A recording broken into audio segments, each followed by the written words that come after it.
जय गौ माता की प्यारे साथियों, प्रिय पशुपालक भाइयों और किसान भाइयों। हम ये जानते हैं कि हमारे ग्रामीण अंचल में जितने भी किसान हैं वो खेती के साथ साथ पशुपालन भी करते हैं। लेकिन यहाँ पर एक सबसे बड़ी समस्या ये है कि हमारे पास लेक ऑफ नॉलेज है। हमारे पास उतना नॉलेज नहीं है जितना हमें पशुपालन में होना चाहिए। हाँ, ये अलग बात है कि हम हमारी परंपरागत पद्धति से पशुपालन करते हैं और उसमें भी सबसे बड़ी समस्या ये आ गई कि हमारे पुराने समय में जो आयुर्वेदिक और घरेलू नुस्खे अपनाए जाते थे समस्याओं के लिए, वो हम भूल चुके हैं। हमें मालूम नहीं इन नुस्खों से किस प्रकार से हम हमारी समस्या का समाधान करते थे, किस प्रकार से पशुओं में आने वाली बीमारियों का जो है सॉल्यूशन निकालते थे। तो एक भाई ने मुझसे प्रश्न किया कि सर ये बताएं कि क्या ताज़ा ब्याई हुई गाय है उसको कैल्शियम दे सकते हैं, दे तो कब दें। तो यहाँ पर मैं आपको बता देना चाहूँगा दोस्तों कि कैल्शियम पशु के अंदर बहुत जरूरी, पशु क्या हमारे अंदर भी कैल्शियम की रिक्वायरमेंट बहुत ज़्यादा जरूरी होती है। कैल्शियम की जब कमी होती है तो ये मान के चलिए हमारी हड्डियाँ कमज़ोर हो जाती है। कैल्शियम हमारी बॉडी में जहाँ स्टोर होता है वो एक सोर्स है हड्डियाँ। पशुओं में भी वही है, गाय में भी कैल्शियम सबसे ज़्यादा 99% कैल्शियम कहाँ रहता है, गाय की हड्डियों में रहता है और 1% केवल लिक्विड फॉर्मेशन में उसकी बॉडी में घूमता है।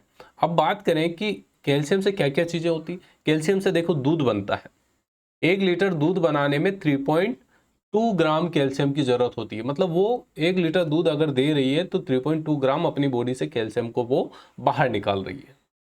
तो इस प्रकार से यदि आज के समय में बात करें, पशुपालक भाई चाहते हैं कि मेरी गाय 10 लीटर 15 लीटर पर डे का दूध दे, उस हिसाब से आप देख लीजिए डेली का कितना कैल्शियम वो निकाल रही है। अब प्राचीन समय में क्या है कि पशुओं को खुला चराया जाता था। चरागाह होते थे, गोचर भूमि होती थी जिसमें अनेक पौधे उगते थे। हर एक पौधे में मिनरल्स का कॉम्बिनेशन अलग अलग होता था, जिस कारण से पशुओं को मिनरल्स की पूर्ति हो जाती थी और उनमें ये कमियां देखने को नहीं मिलती। लेकिन प्रेजेंट कंडीशन में एक तो भूमि की कमी हो गई और हम डेयरी पालन करते हैं, मतलब डेयरी का व्यवसाय करते हैं, तो हम हमारे पशु को बांध के ही रखते हैं एक ही जगह पर और हम अपने हिसाब से उसको खाना देते हैं। पहले पशु अपने हिसाब से खाना खाता था, चारा खाता था, लेकिन अब हम अपने हिसाब से देते हैं कि हमारे मान लीजिए हमारे पास गेहूं का भूसा है तो हम गेहूं का भूसा देंगे, चने का भूसा है तो चने का भूसा देंगे, या फिर मकई का है तो मकई का देंगे। जो हमारे पास अवेलेबल होगा, हम मार्केट वैल्यू के हिसाब से देखते हैं कि हमें इजीली कौन सा अवेलेबल हो रहा है हमारे एरिया में, उस हिसाब से देते हैं। और दाना पशु आहार भी हम कॉस्ट के हिसाब से देख कर देते हैं। तो यहाँ पर समस्या आ जाती है कि उससे पशु की जो रिक्वायरमेंट है वो रिक्वायरमेंट फुलफिल नहीं होती। उसको फुलफिल करने के लिए हम सेपरेट उन तत्वों को देते हैं, उन मिनरल्स को देते हैं ताकि पशु में किसी चीज की कमी ना हो। कैल्शियम आप सेपरेट अलग से दे सकते हैं, मिनरल मिक्सचर ला के रेगुलर आप दे सकते हैं। अब बात करें मित्रों कि मिनरल मिक्सचर जब हम ला के देते हैं तो उससे बहुत सारी लगभग सारे मिनरल्स की कमी पूरी हो जाती है।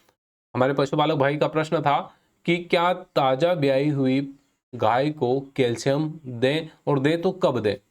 तो भाई मेरे यहाँ पर ध्यान रखना कि आपकी गाय यदि प्रेग्नेंट है उस कंडीशन में उसको रेगुलर कैल्शियम देना है। और जब उसका 9वां महीना लगता है, मतलब ब्याहने के 20 से 25 दिन पहले उसको कैल्शियम देना बिल्कुल बंद कर देना है। उसके अंदर जो सिस्टम है, उस सिस्टम को, जो ऑर्गेनिक सिस्टम है उसका, उस सिस्टम को ये एहसास कराना है कि अब बाहर से कैल्शियम की पूर्ति नहीं हो रही है। मतलब गाय की हड्डियों में जो कैल्शियम स्टोर्ड है उसको प्रोसेस होना शुरू हो जाना चाहिए। ऐसा नहीं हो कि जब डिमांड आए, जब जरूरत पड़े कैल्शियम की, उस समय वो कैल्शियम रिलीज ही ना करे हड्डियां। तो उसके लिए भी एक सिम्टम्स होते हैं, प्रोसेस होते हैं, उसको लगना चाहिए कि वाकई कैल्शियम की कमी हो रही, तो धीरे धीरे वो उसके अकॉर्डिंग काम करना शुरू करेगी, तो हड्डियों से कैल्शियम आना शुरू हो जाएगा। और ड्यूरिंग डिलीवरी जब जनती है बच्चे को, उस समय सबसे ज्यादा कैल्शियम की जरूरत होती है और उस समय यह पूर्ति कहां से होगी, उसकी हड्डियों से होगी।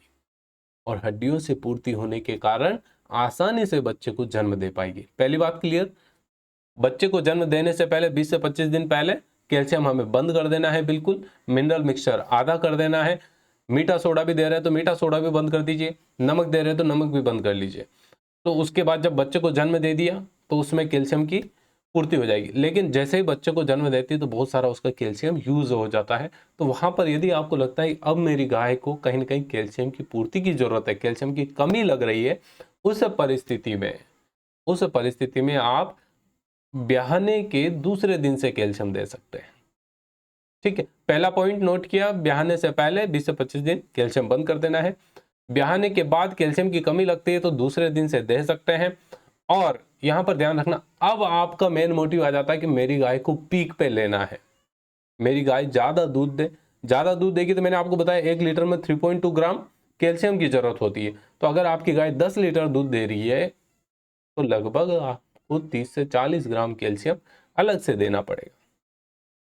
तो उस समय अगर आप दूध के लिए देना चाह रहे हैं तो 5 से 7 दिन बाद आपकी गाय बच्चे को जन्म दे चुकी है, सब कुछ हेल्दी है, प्रसव के समय उसको जो स्ट्रेस हुआ उस स्ट्रेस से रिलीज हो चुकी है, नॉर्मल अवस्था में आ चुकी है। उसके बाद हम अपनी गाय को कैल्शियम देना शुरू करेंगे ताकि वो मिल्किंग में अच्छी रहे। क्लियर? उम्मीद करूंगा दोस्तों कि आपको ये वीडियो काफी अच्छा लगा होगा। वीडियो पसंद आया तो लाइक शेयर कर दीजिएगा। अभी तक आप हमारी गुरु गोलोक गौशाला के साथ नहीं जुड़े हैं तो अवश्य जुड़ जाइएगा। जय गौ माता की।